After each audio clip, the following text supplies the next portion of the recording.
आज हम आपके लिए लाए हैं भक्त होथी की कथा। संत होथी काठियावाड़ के नेकनाम गांव की मुसलमान थी। बचपन से ही मुरार साहब की भजन मंडली में जाते और वहां भजन गाया करते थे। साधु संतों की सेवा करने की उनकी टेव थी। यह चाल ढाल उनके पिता को अच्छी नहीं लगी और वे बड़े दुखी हुए। अपने कुल के रिवाज के अनुसार लड़का तलवार, बंदूक, तमंचा, छुरी और भाला न ले और तंबूरा तथा मजीरा लेकर गाने बजाने बैठ जाए, यह ठीक नहीं। पापा बेटे को हमेशा दुख देता रहा, पर सोना आग में तपकर और अधिक चमक उठता है। वैसे ही होथी के ऊपर जितना दुख बढ़ने लगा, उतना ही अधिक वे भजन करने लगे। उनको राम के नाम की सच्ची लगन लगी थी और उनके सामने हिंदू मुसलमान धर्म का भेद मिट गया था। एक दिन मुरार साहब की भजन मंडली हरिजनों के निवास स्थान में भजन करने गई। होथी को उसके बाप सिकंदर ने वहां जाने से रोका, फिर भी होथी गया।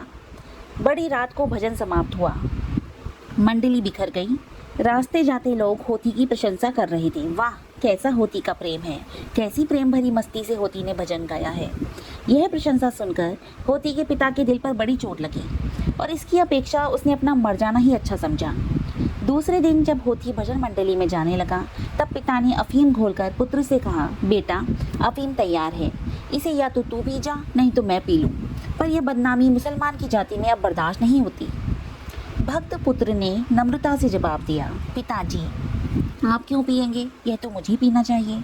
यूं कहकर उसने हाथ में प्याला ले लिया और अश्रु भरी आंखों से भगवान से प्रार्थना करने लगा, प्यारी प्रभु, मैं अफीम से मरूं तो इसमें मुझे जरा भी गम नहीं, पर इसमें तुम्हारी और तुम्हारी भक्ति की लाज जाएगी।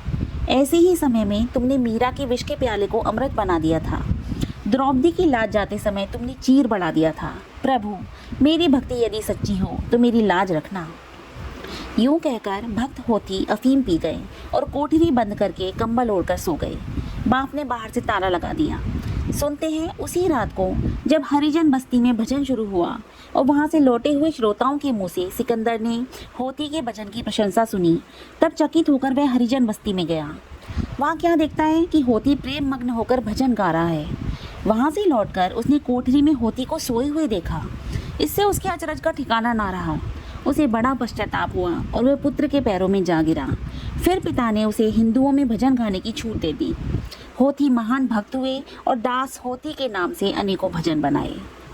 यह एक सत्य कथा है। आपको यह कथा कैसी लगी कमेंट करके ज़रूर बताइए। ऐसी और कथाएं सुनने के लिए हमारे चैनल को सब्सक्राइब कीजिए।